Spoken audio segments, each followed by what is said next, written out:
You can duplicate any Odoo contact in just 5 clicks. Learn how to do it in under 30 seconds and skip retyping everything.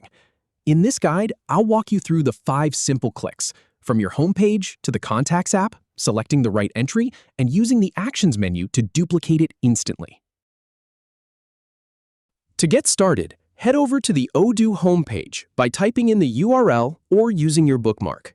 From there, you'll see the main dashboard, so go ahead and click on Contacts to open your list. Now, in the list, find the contact you want to duplicate and click the checkbox next to it to select it. With that contact selected, look to the top bar for the Actions button and click it to reveal the menu. Then, from that menu, simply click on Duplicate to finish. Thanks for watching. If you have any feedback or if any info is inaccurate, please leave a comment below. We'll do our best to answer or redo the video if needed. Thanks for watching.